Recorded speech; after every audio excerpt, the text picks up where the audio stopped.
Sana propaganda laban kay Vice President Sara Duterte. Etong si Ramil Madriaga ay tukoy na. Tukoy na ang pagkatao. Ano ba yan? Ang bilis naman ng ano? Parang ang bilis naman matukoy nito. Di nyo man lang ata pinaghandaan. Di nyo man lang ata pinaghandaan ng mabuti to. Ang bilis naman namin matukoy agad. Kung saan galing to.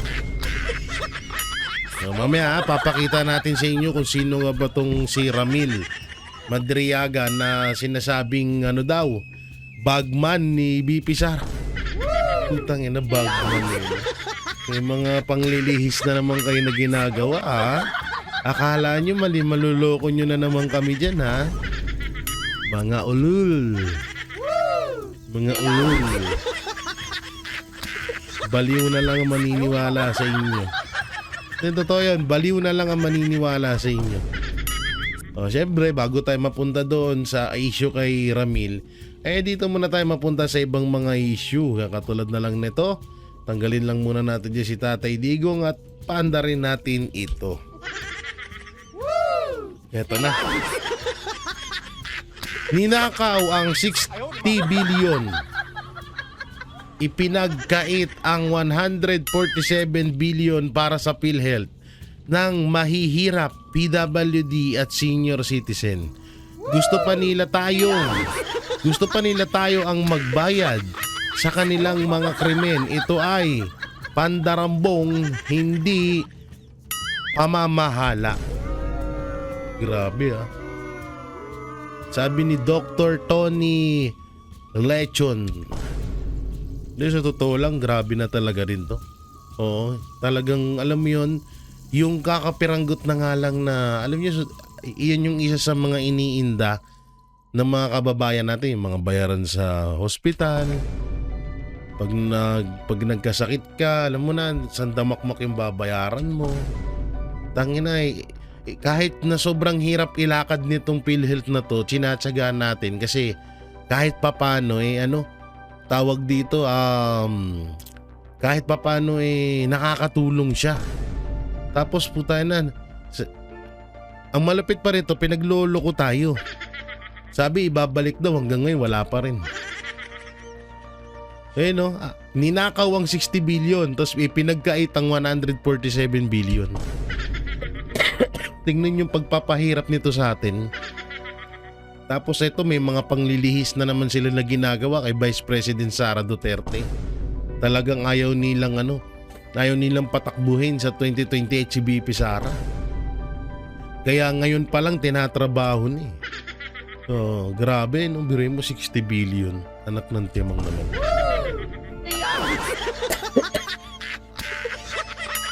So totoo lang, hindi dapat ako magbablog ngayon at patulog na ako. Kaso naalala ko, bukod sa may ubo ako, may lagnat pa. At may sipon pa. Wala, no? Wala, ang pangit kasi ng panahon natin ngayon, kasi pangit ng pamahalaan ngayon. Grabe, no? Duruin mo, pera ng taong bayan yan, no? Pero pinagkakait sa atin. Hindi natin mapakinabangan. Grabing nakawanan na ginagawa ngayon. Ang tindi. Ito pa. Malinaw ang desisyon ng Korte Suprema. Labag sa konstitusyon ng ginawang paglipat ng reserve funds ng PhilHealth. Sabi ni Risa Anlivirus. Ito yung sagot sa kanya ni Ted Pailon. Sabi ni Manong Ted, kayo ang nag-aproba ng BICAM report ng GAA 2024 kung saan nakalagay ang provision na pinayagan daw po na kunin ang sinasabing excess fund ng PhilHealth. Nangalahati sila at sinabi bakit daw nanggalaiti sila at sinabing bakit daw pinakialaman. Hello, kayo ang nag-approve eh. Utang ina. Basag. Totoo yun naman yun. Ang kulit nga nito ni Risa Ontiveros, kayo nag-approve ba dyan sa Senado Nung 2024 Tapos ngayon parang sinasabi mo wala kang alam.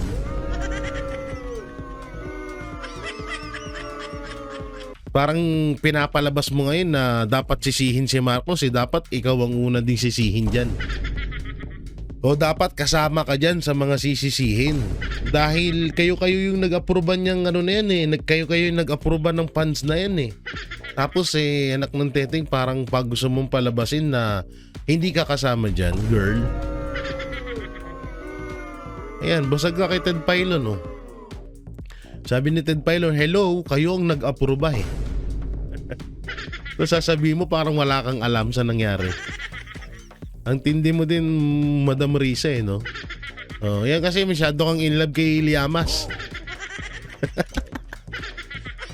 Nakakadiri, no? Ito pa, syempre, ang paborito ng lahat. Oo, si Auntie Claire. Sabi niya rito, sa ilalim ng administrasyon ni Pangulong Ferdinand Marcos Jr., walang pera ng taong bayan ang masasayang.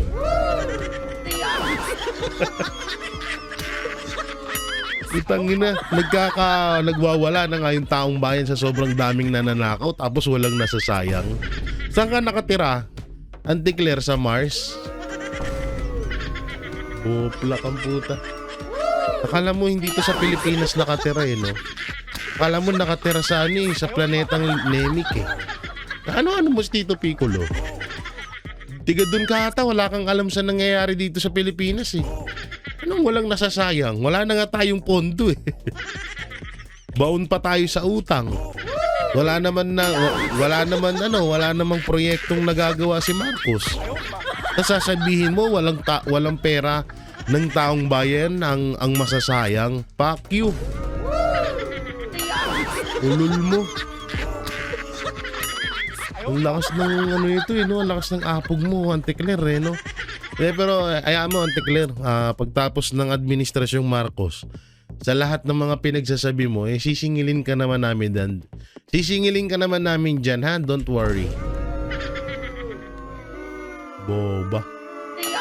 Pangit na bobo pa. Eto, sabi ni Congressman Pulong Duterte, huwag nyo kaming gawing bobo. The Filipino people deserve genuine performance, not political stunt. Grabe, no? Yun naman din talaga ng tama. Diba? Wala. Ang nangyayari ngayon, utay na. Puro nakakaumay na nga Di sa totoo lang, ito lang kung wala lang nakikinig sa amin, kung wala lang nanonood sa amin, at kung hindi, kasi may mga tao kasi na nagsasabi sa amin sa Banateros Brothers na ituloy lang namin tong ginagawa namin dahil dito sa ginagawa namin, maraming nakikinig sa amin, maraming na may update yung mga kababayan natin, lalong-lalo na OFW. So totoo lang sa napapanood ko, na rin ako nagsasawa na Una-una nagsasawa ako sa mukha ni Marcos. Nagsasawa ako sa mukha ni Auntie Claire. Diba? Tapos ngayon si Trillanes lumitaw na naman. So nakakasawa na paulit-ulit. Diba? At obvious naman na ang administrasyong Marcos ay parang wala na talaga. Wala na talagang pakialam. Wala na talaga silang pakialam kung ano sabihin nyo. Basta sila makapag-fake news, may divert nila issue. Wala silang pakialam. Dead man nila lahat ng mga bad comment sa kanila. Ganyan ang nangyayari ngayon. Dead man lahat yan. Wala silang pakialam kung anong bad comment mo. Kahit alam nilang pangit yung ginagawa nila, wala na silang pakialam. Nakapokus sila doon kung saan ay basiraan lang ang mga Duterte at walang humadlang sa pagnanakaw nila. Yan ang stance ng administrasyon. Hala sige, nakaw lang. Eto naman, eto malupit Mag-alamano. Ay, wala palang alamano dito. Sabi niya, kahit wala na ako rito, sana yung mga pagbabagong nasimulan namin o tumatakbo na ay matuloy-tuloy na. Lalo ako nilalagnat sa'yo, Marcos Jr. Oo, lalo ako nilalagnat sa'yo, hayop ka. Sasabihin nito, kahit wala na ako rito, sana yung mga pagbabago. Anong pagbabago? Anong mayroong pagbabago? Pagbabago dahil mas malaki ang nananakaw ngayon kaysa noon? Kaysa noong panahon nila Aquino?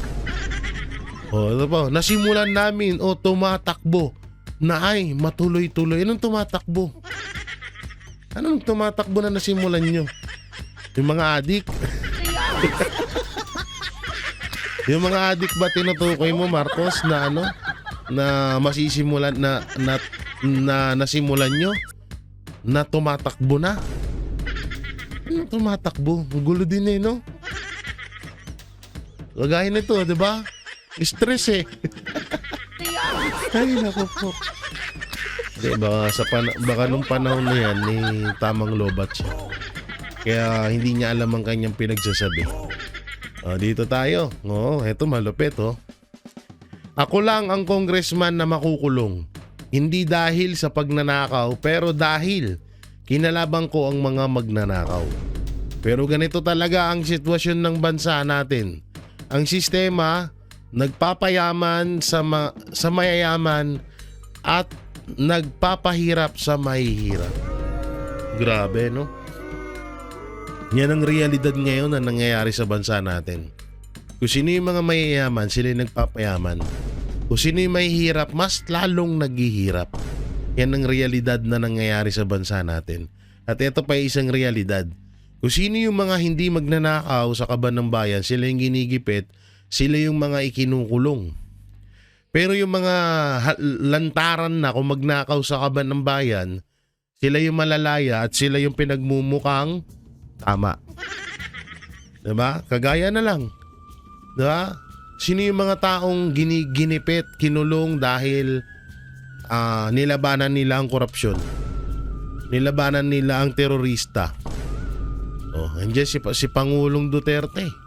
Unang-una. Pangalawa, andyan si Pastor Apollo Kibuloy ng mga ginigipit dahil nilabanan ng korupsyon. Nilabanan ng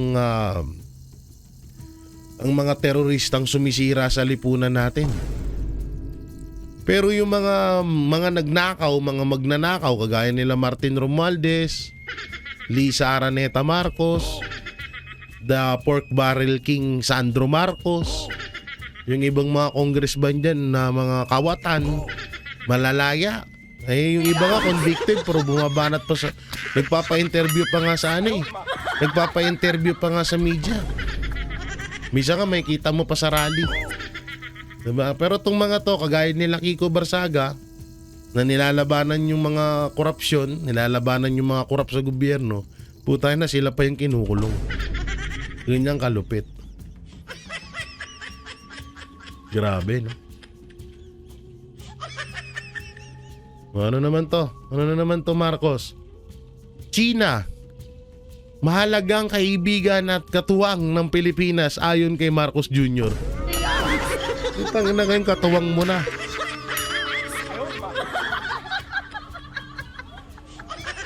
Ngayon katuwang niya na yung China. Kasi nakita niya mapapakinabangan ng China. Dadami yung proyekto niya dahil sa China. Katulad na lang ng Bukana Bridge na ginastusan ng China yan. Ni pisong duling walang kinuha sa pera ng taong bayan sa Pilipinas yan.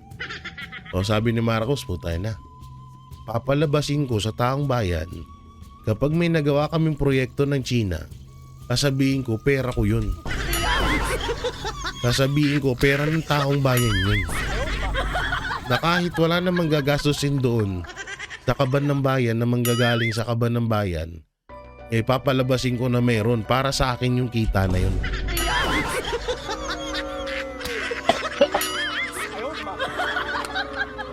Dati hate na hate yung China, no? Hate na hate yung China. Ngayon gustong gusto na kasi may nakita siyang oportunidad na makakapagnakaw na naman sila eh.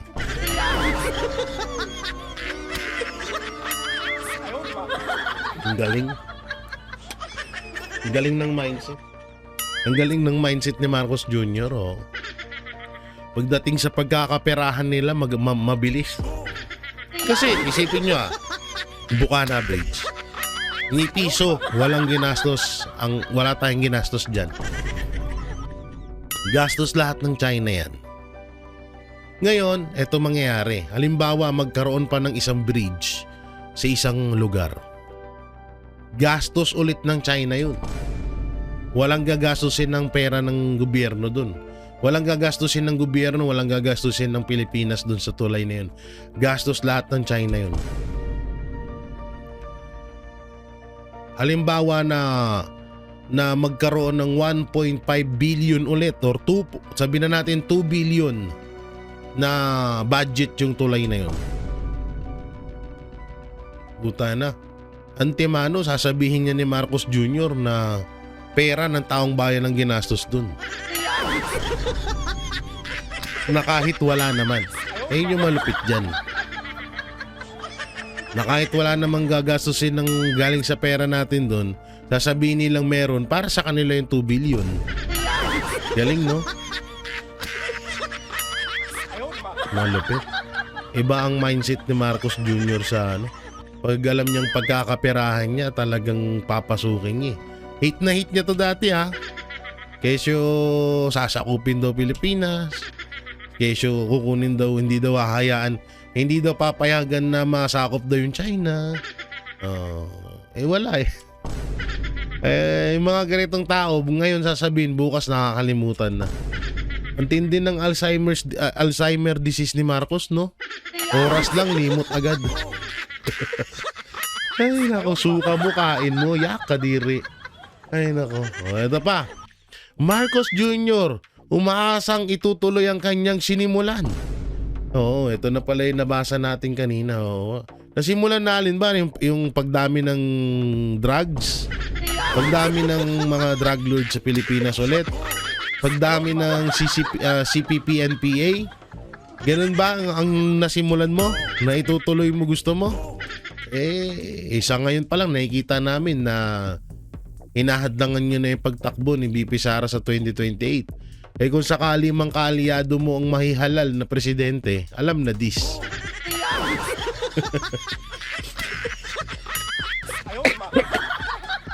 Dito pa. Eto na.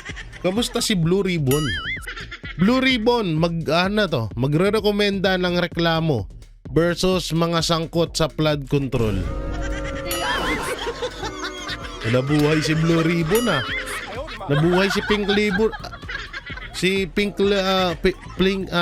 Ribbon Nabuhay. Biglang namatay itong Blue Ribbon no? Sabi, yari tayo kay Romualdez. Kailangan nating to. Kailangan nating ihinto muna to. Tingnan nyo, wala nang galaw-galaw yung Blue Ribbon. Pero kung si Marcoleta sana'y nandyan, kahit papaano umusad sana yan kaso wala magaling daw to Kahit hindi daw abogado, magaling daw siya. So hayaan na natin yan ang gusto nila Pero at least ngayon ang dami, sa totoo lang hindi ko naman po ginugusto tong mga nangyayari, pero may isang magandang bagay na nangyayari. Dahil nakikilala natin at nahuhubaran natin ang totoong pagkatao ng ibang mga politiko kagaya lang nito.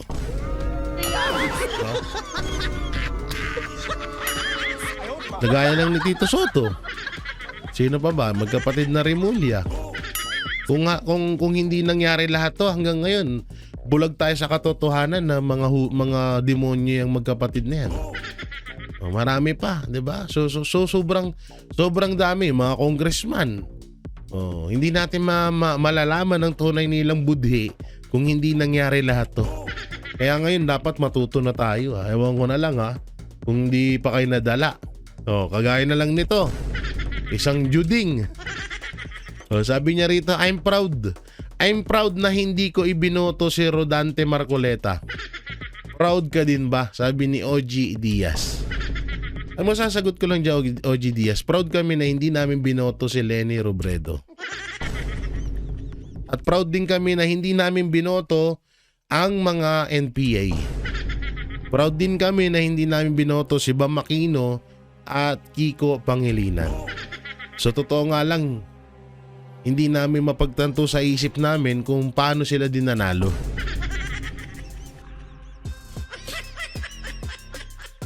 Ikaw, tanungin ko, mas proud ka ba na binoto mo si Tito Soto at Ping Lacson na biglang umurong yung Blue Ribbon Committee? Tanong lang. Na biglang nawala yung Blue Ribbon dahil hawak-hawak sila sa leeg ni Martin Romualdez. Proud ka ba nun? Tangina, proud ka, ninanakawan ka na, no? Ang galing. Sabagay, mahilig kayo magnakaw. Magnakaw ng lakas.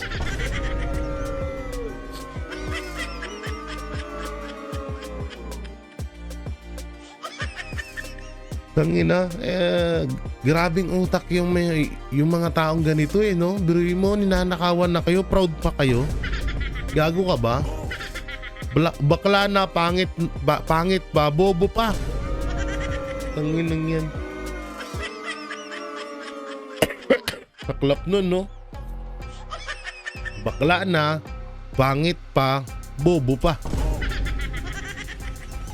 Saklap nun. Buti na lang talaga, naging pangit lang ako. Hindi ako naging bobo at hindi ako naging bayot. Pero hindi naman lahat ng bakla ay ganito katanga katulad ni OG Diaz, no? Hindi naman, no? Hindi naman ganun. May mga kapatid tayo dyan ng mga LGBT, mga minamahal nating LGBT na matitino naman ang pag-iisip. Hindi kagaya nito at yung tropa niyang si Vice Ganda. No? Oo. Eto na. Madriaga. Kandidatura ni BP Sara pinondohan ng Pogo operators and drug lord. Ito na yung bagong nila, diversional. The diversional tactic. Pinondohan daw si BP Sara Duterte ng Pogo at ng mga drug lord. Tangin na, kahit hindi nga ito mga kampanya, mananalo to eh. Kahit hindi sa totoo lang ha, hindi sa pagmamayabang, kahit hindi sumama si BP Sara Duterte sa kampanya noong 2022, mananalo to. Tapos usapang pondo, pinupondohan ng Pogo operators etong si BP Sara. So ganun din pala si Marcos. Magka-tandem sila. So bakit nawala yung Pogo at pinalitan ng Pigo sa panahon ni Marcos Jr.? So ibig sabihin, pinupondohan din si Marcos Jr. ng Pigo at ng mga drug lords. Ganun ba yon? Ganun pala yun. Kayo talaga magda-divert na nga lang kayo ng issue, di nyo masyadong pinag-isipan. Backfire na naman sa inyo to. Biruin mo ha, magka-tandem si Marcos Jr. at si BP Sara noong 2022. Kung merong mang pondo kay BP Sara na manggagaling sa Pogo at sa mga drug lord, di naambunan din doon si Marcos Jr. Tsaka ito pa ha. Sinong mga itinuturing ng drug lord? Unang-una, isa sa mga tumulong sa pangangampanya ni BP Sara at ni Marcos Jr. ay sila Chavit Singson. Ay sabihin na natin kay Marcos Jr. siya. Pero kasama pa rin doon si BP Sara, si Pastor Apollo Quiboloy at iba pa. At ito, saan ka nakakita? Sobrang tanga naman ata ng drug lord na poponduhan nila yung taong pumapatay sa kanila. Ang tanga nun. Sobrang katangahan yun. Parang ganito lang yun. Saan ka nakakita na 13 billion pulburon na mag-isang tao, na nag-iisang tao lang yung ipapadeliver mo? Na isang tao lang yung papadeliver mo. Saan ka nakakita nun? 13 billion pulburon. Isang tao lang yung magdadala. Sobrang tanga naman ng drug lord na yun. At dito, sobrang tanga ng drug lord na to. Isa to sa papatay sa kanila. Tapos buponduhan pa nila. Hindi nag-iisip. Ay, sakit nyo sa ulo.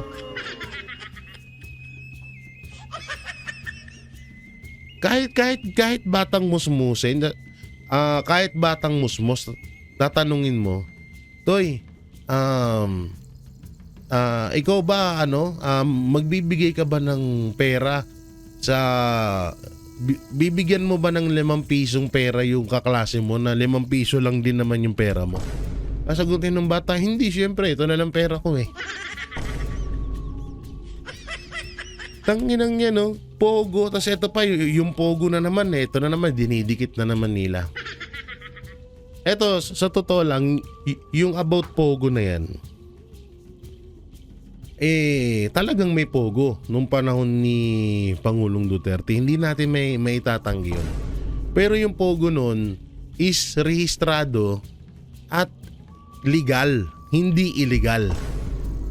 At hindi sila abuso sa kapangyarihan nila dahil alam nila na may kinakatakutan sila. Nung natapos ang termino ni Pangulong Duterte, diyan na nagsimula na naging walang niya ang pogo. Kasi nga wala silang pakialam sa administrasyon. Sa madaling salita, hindi nila nire-respeto. No? Kaya napaka-posible talaga nitong na to. Puta na. Yung taong dumudurog sa inyo, poponduhan mo para manalo. Saan ka nakakita nun? Kagaguhan? Ito naman kay Saldico, tinuturing ng pugante. Etong idinaleklara ng pugante si Saldico. Mukhang hindi nila kayang lusutan yung mga darating na pasabog ni Saldico, kaya siguro gumagawa na naman sila ng panibagong diversional tactic para dito na naman sila mag-focus.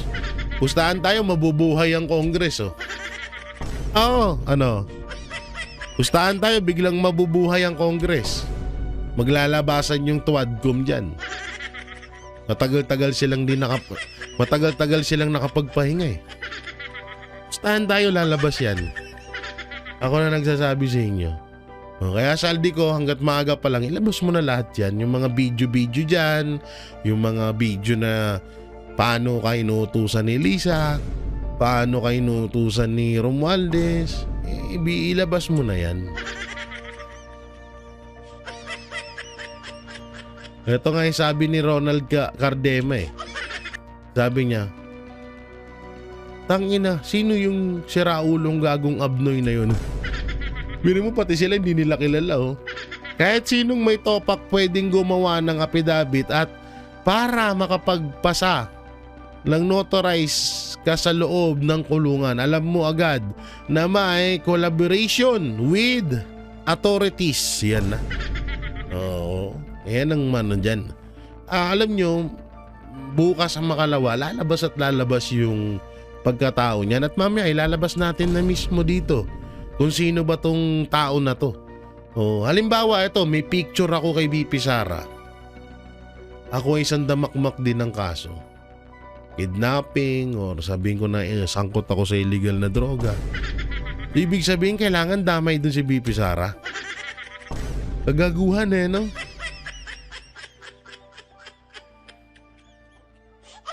At ito nga yung balita dyan. Ito, panoorin natin. Ano nga ba si Ramil Madriaga na nag-uugnay kay VP Sara sa mga pogo at drug lords? Nakakulong si Madriaga ngayon dahil sa kasong kidnapping na ayon sa kanyang abogado ay panggigipit lamang. Narito ang agenda report ni Dexter Ganibe ng Abante. Si Ramil Lagunoy Madriaga, nakilala noon bilang Kuya Ram sa Office of the Vice President, ay dating national convener ng Isip Pilipinas o Inday Sara is my president. Na batay sa kanyang sinumpaang salaysay, si nooy Mayor Inday Sara ang nag-utos sa kanya para itatag noong 2020 bilang paghahanda sa presidential candidacy ng Mayora. Kung pagbabatayan ng kanyang mga post sa Facebook, madalas niyang makapulong sa mga online meeting noon si Mayor Sara. Batay din sa affidavit, nagtapos siya ng abogasya noong 1995 pero hindi pumasa sa bar exam noong taong din yun. Nagtapos din siya ng Masters in Management kaugnay ng National Security Administration. 1993 pa, nagtrabaho na umano siya sa Economic Intelligence and Investigation Bureau ng Department of Finance. 2001 naman sa National Security Council at sa Intelligence Service ng Armed Forces of the Philippines o ISAF. Okay. Napasok din siya sa NBI at sa Revenue and Integrity Protection Service na isang anti-corruption task force ng DUF na nabuo sa bisa ng Executive Order No. 259 noong 2003. Mula 2016 naman ay nagtrabaho siya bilang intel agent ng mga Duterte. Siya rin ang itinuturong leader umano ng kidnap or ransom group na nakapangalan sa kanya. Batay sa mga report, notorious ang grupo ni Madriaga dahil sa pag-torture umano sa mga biktima at pinapadala ang larawan sa kamag-anak para makumbinsing magbayad ng ransom. Dati na siyang nahatulan sa Pasig RTC sa kidnapping taong 1997. Pero binasura ng Supreme Court ang kidnapping for ransom case laban sa kanya at ilang... O yan ha, binasura. So ibig sabihin 1997 may kaso na siyang kidnapping. So ako bilang mayor, bilang VP Sara Duterte, bakit ko kukunin bagman to? Eh di na silip ako. Hindi naman nata ako ganun katanga. 'Di ba? Kapwa akusado. Noong July 2023, inaresto si Madriaga dahil sa bagong kasong kidnapping ng 3 Chinese national. Dahilan kaya siya nakapiit sa BGMP facility sa Camp Bagong Diwa ngayon. Si Attorney Harry Roque ang abogado ng mga biktima. Ayon sa abogado ni Madriaga, panggigipit lang ito sa kanyang kliyente. Simula lahat ng problema niya na to, nung time na idemanda niya si Attorney Harry Roque, doon na nagsimula problema niya. So ang feeling niya talaga, nakadagan yung problema sa kanya, pinagtulong-tulungan siya, pinabayaan siya, inabandona. At ang sabi niya, ilalabas ko yung nalalaman ko tungkol sa usapin na yan. Gusto ko rin malaman ng taong bayan kung ano talaga yung galawan pagdating sa pera. At so ibig sabihin, may galit sa mga Duterte. May galit kasi para daw pinabayaan, para daw... Ito sa totoo lang. Sabihin na natin na oo, nakakasama to dati ni BP Sara. Sabihin na natin ganun. Ayon dito sa bibig ng attorney nitong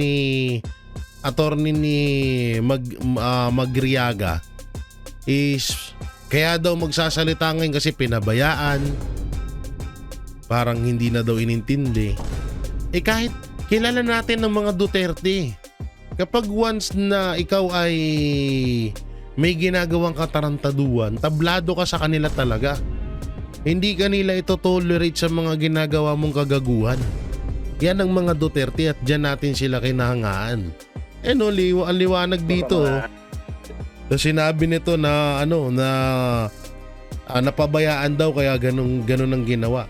Nung time na idemanda niya si Attorney Harry Roque, doon na nagsimula problema niya. So ang feeling niya talaga, nakadagan yung problema sa kanya, pinagtulong-tulungan siya, pinabayaan siya, inabandona. At ang sabi niya... Tapos ngayon, napag-desisyon niya na magsasabi na daw siya ng katotohanan. Lalapit siya kay Marcos Jr. o sa Administrasyong Marcos para mababaan yung sentensya niya. Putang na, ilang beses nyo na tong ginawa Lahat ng witness nyo sa mga Duterte, lalong-lalo na kay Pangulong Duterte, galing sa loob ng kulungan. At yung iba doon, mga drug lord pa. 'Di ba? So paano nyo pa kami mapapaniwala sa ganyan nyo? Lahat ng inilaban nyo sa mga Duterte, kundi drug lord, may kaso sa droga, may kasong kidnapping. So anong klaseng mga witness yan? Ilalabas ko yung nalalaman ko tungkol sa usapin na yan. Gusto ko rin malaman ng taong bayan kung ano talaga yung galawan pagdating sa pera at iba pa mga sensitibong bagay na nandun sa affidavit talaga. Ang tinutukoy raw ni Atty. Palad ay ang land grabbing issue laban noon kay dating presidential spokesperson Roque sa Bataan na inakyat niya ang kaso sa Office of the Ombudsman. Nang sabi nga niya sa amin ay may nakita pa siya mga Chinese paramilitary people doon sa Parang. lote na yon. So, dinimanda niya sa ombudsman, doon na nagsimula problema niya. And nung magkaroon ng problema between Madriaga and Roque at humingi siya ng tulong daw kay DP Sara at ang sabi sa kanya hindi mo dapat dinimanda si Harry Roque kasi para mo na rin dinimanda ang mga Duterte. Sabi ni Atty. Palad, isusumiti nila sa ombudsman ang affidavit ni Madriaga. Okay. Wala pang pahayag ang tanggapan ng pangalawang pangulo na nabigyan na natin ng kopya ng affidavit kahapon. O ito na may sagot dyan ni Attorney Harry Roque. Ito yung sagot ni Attorney Harry Roque kung sino yan. Na sumunod na maging leader itong si VP Sara, no? Oh. So talagang gagawin po nilang lahat para sirain siya. Lahat na nga binato sa kanya. Para ako din, no? Binato ng lahat sa kanya, pero patuloy pa rin ang pagtitiwala ng ating mga kababayan kay VP Sara. So hindi na po ako nagugulat dito sa mga bagong paratang na siya daw ay tumanggap ng pera galing sa Pogo at galing sa mga drug lords. Pero ang akin lang po, kakilala ko po kung sino yung Madriaga na nagsasabi na siya ay dating aide ni VP Sara. Well, unang-una po, sigurado po ako hindi yan naging aide. Yan po ay naging kasapi na isang tinatawag na, ano tawag doon? Yung parang movement na sumuporta. Oo, sumuporta nga kay VP Sara. Pero ang pagkakaalam ko po, hindi siya personal na kakilala ni VP Sara. Dahil si VP Sara naman po, 32 million ang botong nakalap. Siguro naman po 5 million merong larawan na kasama siya, no? So kung meron mang larawan itong Ramil Madriaga na ito, ay hindi po ako nagtataka dahil 5 million people naman siguro po ang meron talagang larawan kasama si VP Sara, lalo na nung panahon ng eleksyon, no? Dahil talagang buhay politika po talaga yan. So, pero iba pong pagkakakilala ko sa kanya. Kilala ko po itong Madriagang ito dahil siya po isang akusado sa isang kaso na hanggang Setyembre ng taong ito ba o taong nakalipas 2024, ako po ang personal naghahawak. Ngayon po, opisina ko pa rin ang naghahawak ng kaso laban sa kanya bilang private prosecutors under the direct and control and supervision of the public prosecutors. Ano po ang kasong yan? Ang kaso po ay 2 counts of kidnapping for ransom. Now, syempre po, yan ay nakabinbin sa hukuman. Hindi po natin po pwedeng sabihin kung siya ay guilty or not guilty dahil hindi pa po napapatunayan. Alam ko naman po yan, sub judice rule, no? At bawal sa akin bilang isang partido sa kaso na yan na sabihin siya ay guilty na. Pero dumaan po sa proseso naman itong kaso labang kay Ramil Madriaga at ang nangyari po dito ay humingi siya ng bail. Sang-ayon po sa ating saligang batas, ang bail naman po is a matter of right except when evidence of guilt is strong, no, sa mga heinous crimes. At matapos siya humingi ng bail, yan po ay hindi napagbigyan ng hukuman dahil ang sabi ng hukuman, the evidence of guilt is strong. Ano ba yung mga ebidensya laban sa kanya? Well, kasama na po dyan yung positibong identification ng mga biktima ng kidnapping ng mga Filipino-Chinese na kasama nga si Ramil Madriaga, kasama yung kanyang pinsan na nangidnap sa kanila at iba pang mga physical evidence gaya ng mga text messages, no? So hanggang doon lang po ang sasabihin natin doon sa kaso. Pero ang nilinaw sa inyo, itong impormasyon na siya daw ay aide, ex-aide ni VP Sara ay kasinungalingan po yan. Hindi po siya kakilala ni VP Sara, ang aking pagkakaalam. At pangalawa, kung hindi po ako nagkakamali, nagpa-blatter nga po si VP Sara ng grave threats laban dyan kay Ramil Madriaga kasi binantaan ang buhay ni VP Sara. Yun pala binantaan naman. ang buhay ko. Sa totoo lang po, nung hinawakan ko po itong kaso ng Madriaga, binalik po ng kapulisan yung security ko na nabawi na. Matapos akong natalo nung eleksyon noong 2022. No? Binalik po nila kasi nga... So dati pa lang pala, may balak na to kay VP Sara. Oo, may may talagang may gustong gawin to kay VP Sara na hindi maganda. Okay. Delikado talaga itong grupo ni Ramil Madriaga. Sa katunayan, matapos po silang mahuli, madakip at mahuli, nagkaroon po ng manhunt para sa kanila, renade din po yung kanyang parang farm, dyan sa Rizal, kung saan napakadami pong baril na nakuha. Nakapagtataka nga po bakit napakadaming baril itong si Ramil Madriaga, bagamat ang naging negosyo po niya ay parang security agency, pero kung titignan niyo po, hindi ordinaryong security agency na naka-blue uniform. Para po talaga silang, elite security group na hindi mo alam kung anong ginagawa. At sangkatutak nga pong mga firearms ang na-recover nung siya po ay renade sa kanyang farmhouse dyan sa Rizal. So unang-una, yung mga pinagsasabi po nitong Madriagang ito, nanggagaling po sa isang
Ay, wala pala akong boses, sorry.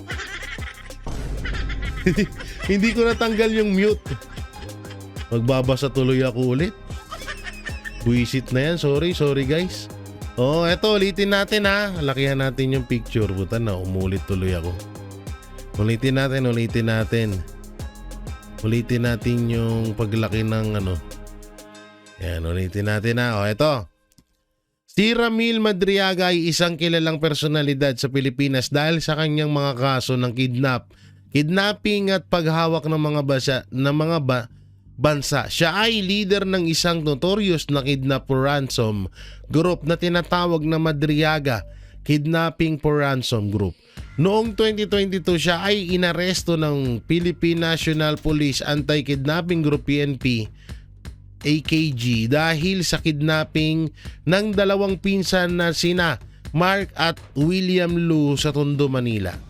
Si Madriaga ay may mga kaso na kidnapping at may mga paratang na siya ay may koneksyon sa illegal na gawain tulad ng paghawak ng droga at ng Pogo operation. Siya ay kasalukuyang idineklara or idinetain sa Camp Bagong Diwa dahil sa mga kasong kidnapping. So yan po ganyan po, ayan po yung pinaka-record nitong ni Madriaga. Ngayon eto. Halimbawa, lahat ng nakakulong diyan sa kung saan mang kulungan na may kaso about sa Pogo at sa kidnapping at sa droga, pwede na agad maging witness kay laban kay BP Sara. Pwede na ba agad yun? So ito yung ni Attorney Harry Roque. Kasi si Attorney Harry Roque, kilala niya pala to. Polluted source kasi nakakulong po siya ngayon. Dahil non-bailable po yung krimen niya na 2 counts of kidnapping for ransom at nagkaroon na ng desisyon ng hukuma na hindi siya entitled na magpiyansa dahil the evidence of guilt is strong. Hanggang doon na lang po tayo dahil bawal pagsalitain ang merito ng kaso. Pero sasabihin ko rin po na foul ang ginagamit ng mga pamamaraan nitong si Madriaga para ma-dismiss ang kanyang kaso. Sa katunayan po, una-una, nag-offer po yan. Ginamit ang isang common acquaintance namin ng, kundi po ako nagkakapali, para 5 milyon sa akin yung mga panahon na yon para ibenta ko yung kliyente ko at ipa-dismiss ang kaso. Hindi naman po ako ganun tao. In fact, lalo akong suhulan na ganyan, lalo ako nabubwisit. Kasi ako medyo mayabang ako eh. Yung aking mga ninuno naman nagnegosyo at naghanap buhay ng matino at iniwan naman po ang sapat-sapat na biyaya sa amin para kami mabuhay ng komportable.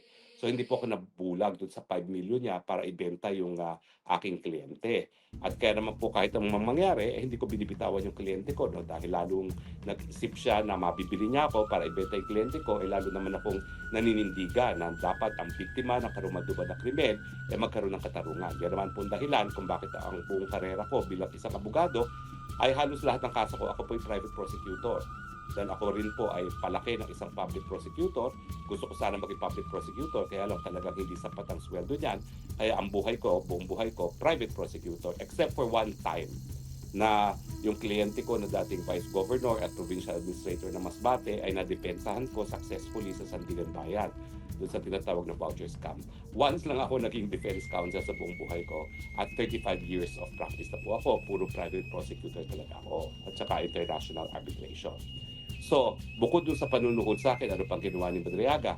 Abay, ang ginawa po niya at dokumentado ko po yun ay nag-file siya ng separate kaso dun sa isang lupa sa Bataan na binili ng isang kumpanya na meron din akong interes at inakusa kami na kami daw po ay mga land grabbers. Na-dismiss na po yung kasong yan ng DARAP, no? Pero meron din silang kaso sa ombudsman. So sila pala talaga ni sila pala talaga ni Attorney Harry Roque yung may hidwaan. Oo, ngayon siguro etong si Madriaga nanghihingi ng tulong kay BP Sara para mabawian niya si Attorney Harry Roque. Alam naman natin mga Duterte, pag mali ka, hindi ka nila ito-tolerate sa kagaguhan mo eh. Ang masaklap pa rito, sa tutuusin, tapos na tong usapan na to kasi doon pa lang sa sinabi ni Attorney Harry Roque na sinampahan pala dati ng kaso yan ni VP Sara kasi nag-grave threat pala yan.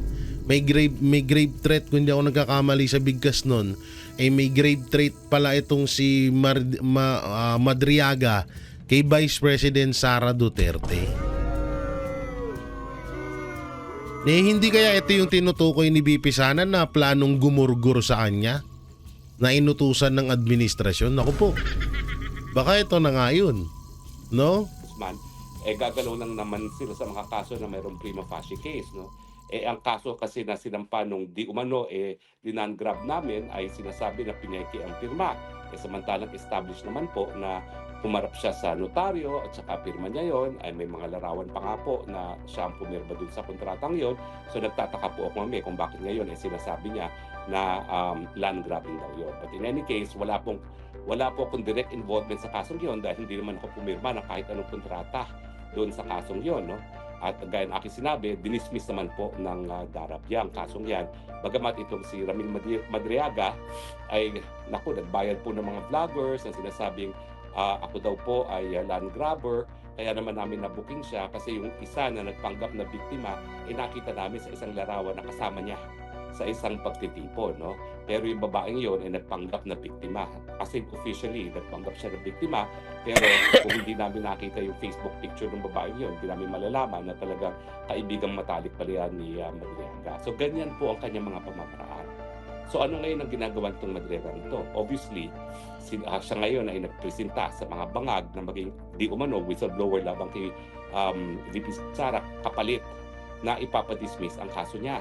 Yun na talaga yun. Po, napaka-advanced na po ng kaso niya. Parang ano yan parang Dilima tsaka Kerwin Espinosa. Mag-whistleblower ka lang, dismiss ang kaso mo. Yan, ganyan ang mangyayari. Kung hindi po ako nagkakamali, hindi naman naging testigo namin dito sa kasong ito at isang testigo na lang po ay magre-rest ng prosecution. Kasi magaling po yung judge dyan Doon sa petition for bail, So hindi na natin masyadong tapusin tong video ni Attorney Harry Roque. Pero dito parang bumalik lang ho tayo sa kamakailan lang na issue. Sobrang katinang lalamunan ko. Woo! Hype na yan. O sige, panoorin muna natin to. Iinom lang ako ng gamot. Loob ng 10 araw ata, napakabilis ng panahon na yun, talagang pinapresenta ang pinakamalalakas ng mga ebidensya namin. At kung hindi ako nagkakamali, hindi naman bababa sa 8 testigo ang napresenta ko sa loob ng 10 araw lamang. No? Sana nga po lahat ng judges sa Pilipinas, gaya ng judge namin. No? At matapos yung mahigit kumulang 8 testigo, nagdesisyon nga na malakas yung ebidensya at hindi po pwedeng mag-bail. No? So, in any case, ang sinabi niya siguro dito sa mga bangag administration, sige, idadawit ko si BP Sara kapalit na ipadismiss niyo ang kaso ko.